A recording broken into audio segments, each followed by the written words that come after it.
Alors pour suivre cette vidéo, il faut bien avoir compris tout ce qu'on a vu jusqu'à maintenant, puisque on a fait des choses qui sont vraiment simples mais qui sont essentielles, c'est la base de l'administration de bases de données.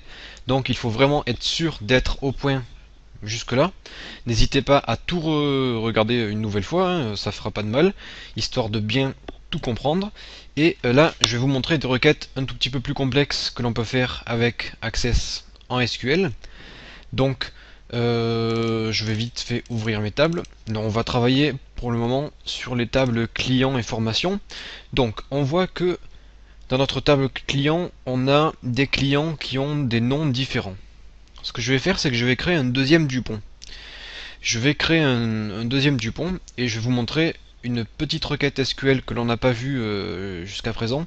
Donc, je vais essayer de vous le montrer précédemment dans une autre vidéo avec la commande altertable, mais ça n'avait pas fonctionné puisque altertable sert à créer des champs. Là, je vais vous montrer le mot-clé qu'il faudra utiliser si vous voulez créer quelque chose, un objet nouveau, une ligne, une nouvelle ligne dans une table. Par requête, on va devoir utiliser le mot-clé insert into. D'ailleurs, je vais pas le faire ici. Je vais le faire dans Word. Donc insert into qui veut dire insérer dans. Donc nous on veut insérer dans client des nouveaux éléments. Donc la table client est construite comment? Avec un ID client, un nom, une ville, un âge, un sexe, un numéro contact. Donc on va faire ça, insérer dans client, et là j'ouvre la parenthèse, puis je vais donner la structure de ma table, donc ID client, virgule, nom, virgule, ville, virgule âge, virgule sexe, virgule num contact. Et c'est tout. Ensuite, en dessous, à la ligne, je vais dire value. Donc tout en majuscule encore une fois. Les values, ce sont les valeurs. Et nous, qu'est-ce qu'on veut mettre comme valeur dans dans ce champ? Eh bien, on veut mettre par exemple B001 qui sera le l'ID client du nouveau client. Le nom de famille, ça sera Dupont. Comme ça, on aura deux clients avec le même nom. La ville, on va dire Nice.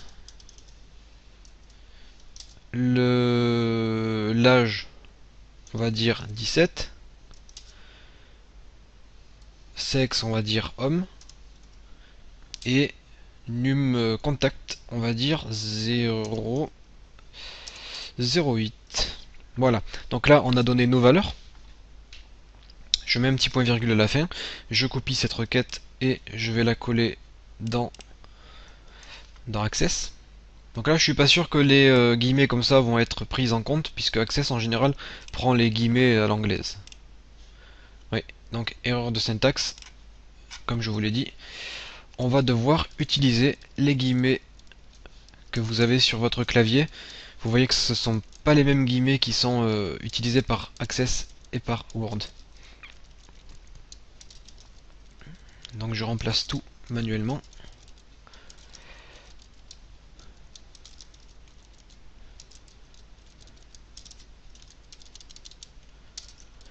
Voilà.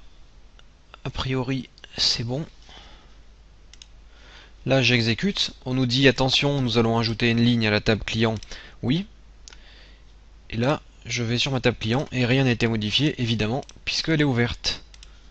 Donc là, je clique sur oui. Et là, si une deuxième fenêtre s'ouvre, vous cliquez sur non. Là, vous ouvrez la table client et on voit que un nouveau client a été ajouté à notre table. On a bien Dupont, Denise, 17 ans, homme, numéro contact 008. Donc voilà comment faire pour ajouter un nouveau champ dans une table en SQL. Donc ça, je vous le dis, c'est pas forcément très utile. Le mieux, c'est de procéder manuellement.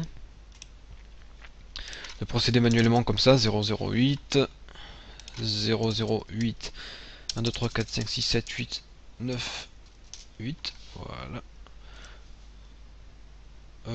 Il manque un 0. Donc là, je remplis la table contact, j'enregistre. Donc mon client, mon contact. Ok, je vais vérifier si les relations sont bien faites.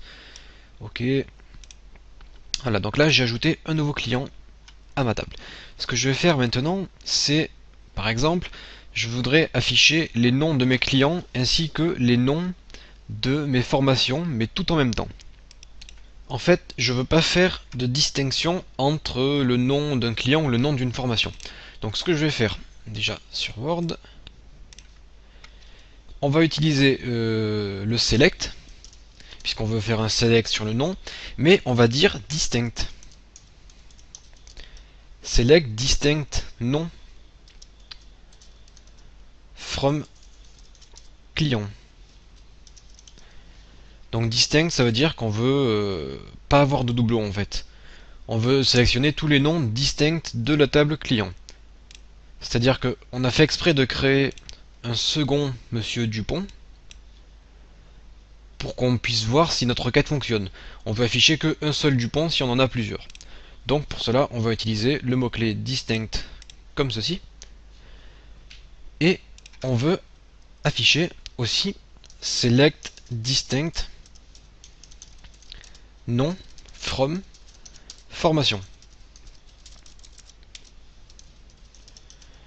Alors, ce que je voudrais faire, c'est lancer ces deux requêtes, ces deux sous-requêtes en même temps. Je vais sélectionner tous les noms et sélectionner tous les noms des formations et des clients. Donc, entre ces deux requêtes, je vais utiliser un mot-clé, union, et l'union va me faire l'union de ces deux requêtes. C'est-à-dire que ça va m'afficher ça et aussi ça. Donc, on a union, on a aussi intersect, qui peut afficher l'intersection de ces deux sous-requêtes. C'est-à-dire que si on a une formation qui s'appelle Dupont, et un nom qui s'appelle Dupont, à ce moment-là, Dupont sera affiché et tout le reste ne sera pas affiché. Ça m'affichera que ce que les deux sous-requêtes ont en commun. Et puis on a un autre mot qui n'est pas forcément super utilisé, c'est except. Ça va m'afficher ça, excepté ça. Donc ça, vous pouvez vous entraîner, vous pouvez regarder sur internet dans les documentations comment ça fonctionne. Là, je vais faire un CTRL-C, CTRL-V de cette requête et je l'exécute. Donc là, j'ai bien toutes mes formations, tout le nom de mes formations et tout le nom de mes clients ici affichés sans aucune distinction. Donc vous remarquez bien que j'ai qu'un seul Dupont qui est affiché ici. Alors j'attire votre attention sur un point très important. Access permet de faire des choses qui ne sont pas forcément très bien. Si vous regardez bien ma table client, j'ai 6 colonnes. Et dans ma table formation, je n'ai que 4 colonnes. Ensuite, dans ma table formation, j'ai un ID formation qui est un numéro, un nom qui est une chaîne de caractères, logiciel chaîne de caractères, prix integer. Et dans client, c'est pas pareil. Là, j'ai une chaîne de caractères de 4, une chaîne de caractères, integer, chaîne de caractères de 1 et un numéro. Donc, on ne peut pas faire des requêtes comme je viens de le faire sur des tables qui ne sont pas formées de la même façon. Quand on veut faire des requêtes sur plusieurs tables, on doit forcément avoir des tables structurées pareilles, c'est-à-dire avec le même nombre de champs et des champs de même type. Là, ça a fonctionné puisque j'ai fait un select sur le nom et le nom de ma table client et le nom de la table formation sont les mêmes.